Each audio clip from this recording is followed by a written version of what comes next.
इथं मी पत्तागोबी अशी कट करून घेतलेली आणि नंतर धुवून अशी चाळणीत ठेवलेली. अर्धी वाटीपेक्षा कमी अशी मटकीची डाळ घेतलेली आहे. तर ही फक्त स्वच्छ धुवून घ्यायची, भिजत ठेवायची काही गरज नाही. तेलामध्ये बारीक कट केलेला कांदा गॅसची आच मोठी ठेवून कांदा व्यवस्थित गुलाबी रंगावर परतून घ्यायचा. कांदा व्यवस्थित परतून झालेला आहे. गॅसची आच कमी करायची, आता एकदम मंद ठेवायची. कोथिंबीर आणि लसूण बारीक करून घेतलेलं परतायचं, पण गॅसची आच कमीच ठेवायची. आता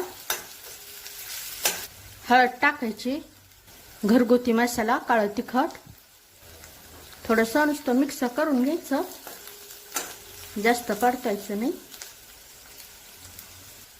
यामध्ये आता हे पत्तागोबी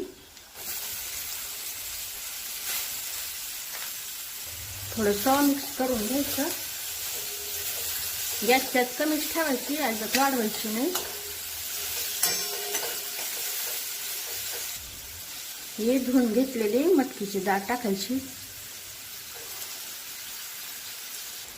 तिथं मिक्स करून घ्यायचं व्यवस्थित असं. चवीनुसार मीठ टाकल्यानंतर व्यवस्थित असं परतून घ्यायचं. मंद आच आहे तर झाकण ठेवायचं. आता मीठ टाकल्यामुळं कोबीला पाणी सुटायला सुरुवात होते, तर अजिबात पाण्याचा वापर करायचा नाही. याला आपण वाफेवर शिजून घेणार आहोत. तर झाकण ठेवून आता 2 मिनिटांनी परत उघडायचं आणि परतून घ्यायचं. असं करून 5 मिनिटं तरी मऊ पडेपर्यंत ही भाजी शिजून घ्यायची. इथं 2 मिनिटं झालेली आहेत. कोबीला पाणी सुटलेलं आहे. आणखी तर मऊ पडायला सुरुवात झालेली. आणखी 2 मिनिटं, फक्त 3-4 मिनिटात भाजी तयार होऊन जाते. आणखी 2 मिनिटं झाकून ठेवायचं. परत 2 मिनिटं झालेले.